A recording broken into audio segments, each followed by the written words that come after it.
Hello everyone, welcome back to my channel. तो आज हम लोग ये वाला क्वेश्चन सॉल्व करने वाले हैं। पिछले 3 वीडियोस में मैंने higher order linear differential equations के थ्योरी लेक्चर्स दिए थे, जहाँ पे मैंने फर्स्ट लेक्चर में higher order linear differential equation उसका एक जनरल जिस्ट दिया था। सेकेंड लेक्चर में मैंने कॉम्प्लीमेंट्री फंक्शंस कैसे निकालते हैं उसके बारे में बताया था, और थर्ड लेक्चर में मैंने पर्टिकुलर इंटीग्रल के बारे में बताया था।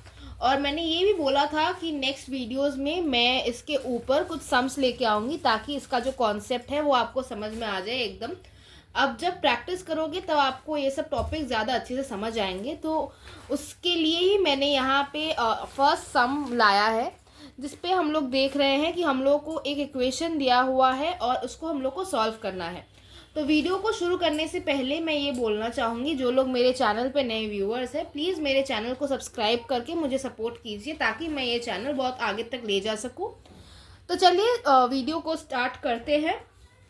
तो क्वेश्चन है सॉल्व, फिर एक इक्वेशन दिया हुआ है, ब्रैकेट्स में लिखा है d² - 3d + 2 into y equals to e⁻³ 3x। तो ये इक्वेशन हम लोग को दिया हुआ है, देखते हैं इसको सॉल्व कैसे कर सकते हैं हम लोग। ठीक है, तो देखिए यहाँ पे आंसर लिख रहे हैं। तो हम लोग फर्स्ट स्टेप में क्या लिखने वाले हैं, देखिए given d² - 3d + 2 into y equals to e⁻³ 3x। तो ये इक्वेशन हम लोग को दिया हुआ है, इसको हम लोग को सॉल्व करना है। अब मैंने फर्स्ट स्टेप आप लोगों को क्या बताया था, आपको ऑक्सिलरी इक्वेशन फाइंड करना है। तो यहाँ पे हम लोग लिखेंगे ऑक्सिलरी इक्वेशन। ठीक है, ऑक्सिलरी इक्वेशन। ऑक्सिलरी इक्वेशन को हम लोग इन शॉर्ट लिखेंगे AE। आप लोग एग्जामिनेशन सेंटर में AE भी लिख सकते हो, उससे टीचर्स को कोई प्रॉब्लम नहीं होगा। तो यहाँ पे देखिए AE लिखा है मैंने, equals to d² - 3d + 2 equals to 0। मैंने बोला था y का जो भी कोफिशिएंट रहेगा उसको हम लोग इक्वेट कर देंगे 0 के साथ, तो हम लोग का ऑक्सिलरी इक्वेशन बन जाएगा। उसके बाद हम लोग को क्या करना है, यहाँ पे देखिए हम लोग यहाँ पे d को सब्सटीट्यूट करेंगे m से।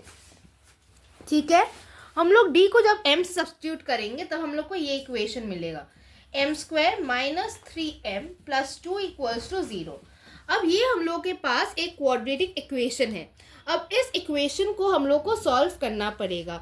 अब यहाँ पे आप देख सकते हो कि क्वाड्रेटिक इक्वेशन हम लोग जब सॉल्व करते हैं तब हम लोग को यहाँ पे एक ऐसा मतलब 2 ऐसे नंबर्स चाहिए जिनका मल्टीप्लिकेशन 2 हो और जिनका एडिशन करने पर -3 आए। ठीक है, तो चलिए देखते हैं हम लोग वैसे नंबर्स कैसे ला सकते हैं। देखिए m² माइनस ब्रैकेट्स रखेंगे यहाँ पे वो 2 नंबर्स के लिए +2 इक्वल्स टू 0। अब यहाँ पे अगर 1 + 2 करेंगे हम लोग, तो देखिए 1 × 2 इक्वल्स टू 2 और 1 + 2 इक्वल्स टू 3। तो यहाँ पे हम लोग का ये इक्वेशन सेटिस्फाई हो गया है, हम लोग को जो चाहिए था वो हम लोग को मिल गया है। अब यहाँ पे देखिए -m - 2m + 2 इक्वल्स टू 0। यहाँ से हम लोग लेंगे m को कॉमन, m - 1, और यहाँ से लेंगे हम लोग -2 को कॉमन, यहाँ से हम लोग को मिलेगा m - 1 इक्वल्स टू 0। सॉल्व करने पर हम लोग को ये इक्वेशन मिल रहा है, और यहाँ से हम लोग को m का वैल्यू क्या मिल रहा है, 1, 2। ये हम लोग को मिल गया m का वैल्यू। ठीक है, तो यहाँ तक हम लोगों ने सॉल्व कर लिया है। अब यहाँ पे हम लोग देख सकते हैं कि ये जो m का 2 वैल्यूज़ हम लोग को मिला है, ये 2 रियल एंड डिफरेंट है, रियल एंड डिफरेंट। तो आई होप आप लोग पिछला जो भी मैंने पिछले वीडियो में बताया था वो सब आप पढ़ के आए हो। अगर आप लोग नहीं पढ़ के आए हो तो मैं इसके नीचे डिस्क्रिप्शन बॉक्स में इसके लिंक्स जो है डाल दूंगी, तो आप लोग पहले वो पढ़ लीजिए, क्योंकि वहाँ पे मैंने सारे फॉर्मूलाज दिए हैं। जो कॉम्प्लीमेंट्री फंक्शंस होते हैं उनके जो 4 टाइप्स होते हैं, और जो आपका पर्टिकुलर इंटीग्रल होता है उसके भी 6 टाइप्स होते हैं, तो वो सब आपको पता होना चाहिए। ठीक है, तो यहाँ पे देखिए रियल एंड डिफरेंट हम लोगों ने निकाल लिया है। अब इसके बाद हम लोग कॉम्प्लीमेंट्री फंक्शन निकालेंगे। तो कॉम्प्लीमेंट्री फंक्शन मैं यहाँ पे लिख रही हूँ, ठीक है। अब रियल एंड डिफरेंट जब भी होता था तो हम लोग को पता था कि कॉम्प्लीमेंट्री फंक्शन मतलब CF का एक पर्टिकुलर टाइप होता है। कॉम्प्लीमेंट्री फंक्शन CF हम लोग को निकालना है। कैसे निकालेंगे चलिए देखते हैं। बोर्ड को थोड़ा सा एडजस्ट करेंगे। YC इक्वल्स टू, देखिए कॉम्प्लीमेंट्री फंक्शन का वैल्यू क्या आएगा, यहाँ पे आएगा C1 e to the power m1x प्लस C2 e to the power m2x। यहाँ पे m1 और m2 ये दो नंबर्स है जो है 1 and 2।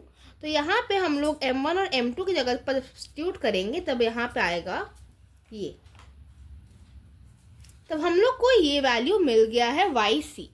अब नेक्स्ट पार्ट में मैं पर्टिकुलर इंटीग्रल कैसे निकालते हैं वो बोलूँगी। आपका जितना भी ये क्वेश्चन जितने भी मार्क्स के लिए आएगा, इसमें से आपको 50% मार्क्स यहाँ पे मिल जाएगा। अगर ये टोटल क्वेश्चन आपका 6 मार्क्स के लिए आया तो आपको यहाँ तक सॉल्व करने पे 3 मार्क्स मिल जाएगा। सिर्फ आपको फॉर्मूलाज याद रखने पड़ेंगे। आई होप आप लोगों ने इतना तक नोट कर लिया है। तो चलिए पर्टिकुलर इंटीग्रल कैसे फाइंड करेंगे वो लिखते हैं, ठीक है। तो मैं इस पार्ट को रब करूँगी क्योंकि ऑफकोर्स मेरे बोर्ड में थोड़ा सा कम स्पेस है, तो इसलिए आई होप आप लोग लिख लिए हैं। अगर आप लोगों ने नहीं लिखा है तो वीडियो को थोड़ा सा पॉज करके थोड़ा रिवाइंड करके आप लोग लिख सकते हैं। आई होप आप लोगों ने कर लिया है। तो चलिए इस पार्ट को रब करके दूसरे वाले पार्ट तक जाते हैं, ठीक है। नेक्स्ट पार्ट में हम लोग ऑक्सिलरी इक्वेशन कैसे फाइंड करेंगे वो वाला देखते हैं, वो कैसे होगा, ठीक है। तो चलिए लिखते हैं, सॉरी ऑक्सिलरी इक्वेशन नहीं, पर्टिकुलर इंटीग्रल। देखिए पर्टिकुलर इंटीग्रल कैसे फाइंड करेंगे। पर्टिकुलर इंटीग्रल का एक फॉर्मूला होता था 1/f(d) इंटू QX। अब हम लोगों ने क्या यहाँ पे बोला था, f(d) क्या है, QX क्या है, मैंने ऑलरेडी 3 वीडियोस में इसको रिपीट किया है। प्लीज़ जाके वो 3 वीडियोस देख लीजिए। फिर भी मैं बोल देती हूँ, f(d) ये वाला पार्ट है जो कि है फंक्शन ऑफ d, और QX है ये वाला पार्ट जो कि है function of x। Excuse me, मेरा गला थोड़ा सा बैठा हुआ है, ठीक है। तो f(d) क्या होगा, देखिए 1/, आई जस्ट होप कि आप लोगों को दिखाई दे रहा है क्योंकि मेरा पेन का इंक थोड़ा सा ख़त्म हो गया है, तो मैं दूसरे पेन से लिख देती हूँ ताकि आप लोगों को दिखाई दे दे अच्छे से, ठीक है।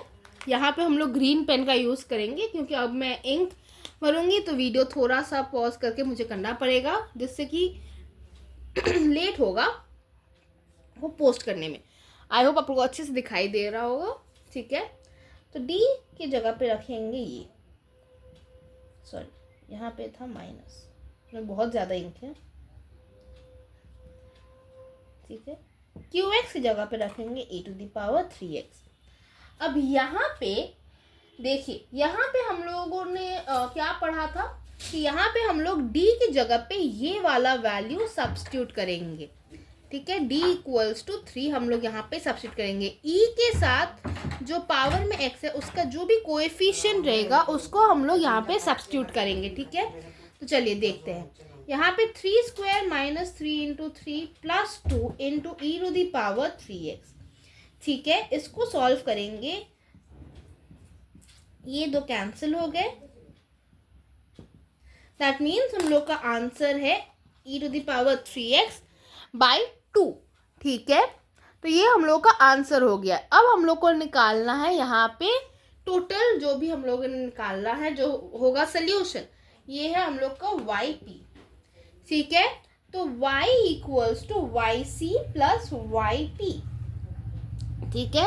यहाँ पे YC क्या था, YC था हम लोग का कॉम्प्लीमेंट्री फंक्शन जो हम लोग का आया था, ये C1 x e⁻x + C2 e⁻2x + YP हम लोग का क्या आया है, ये e⁻3x / 2, ये हम लोगों का आंसर है। तो आई होप आप लोगों ने इतना तक नोट कर लिया है। प्लीज़ वीडियो को पॉज करके यहाँ पे नोट कर लीजिए। आई होप आप कर लिए हैं। तो यहाँ पे ये जो मैंने क्वेश्चन लिखा था उसका जो सल्यूशन होगा वो मैं यहाँ पे लिख देती हूँ, y equals to c1e⁻x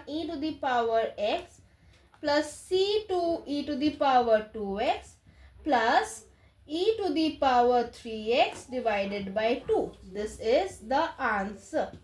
okay, I hope आप लोगों को समझ में आया है जो भी मैंने इस वीडियो में बोला है. तो चलिए, I will again meet you all in the next video. Till then bye bye.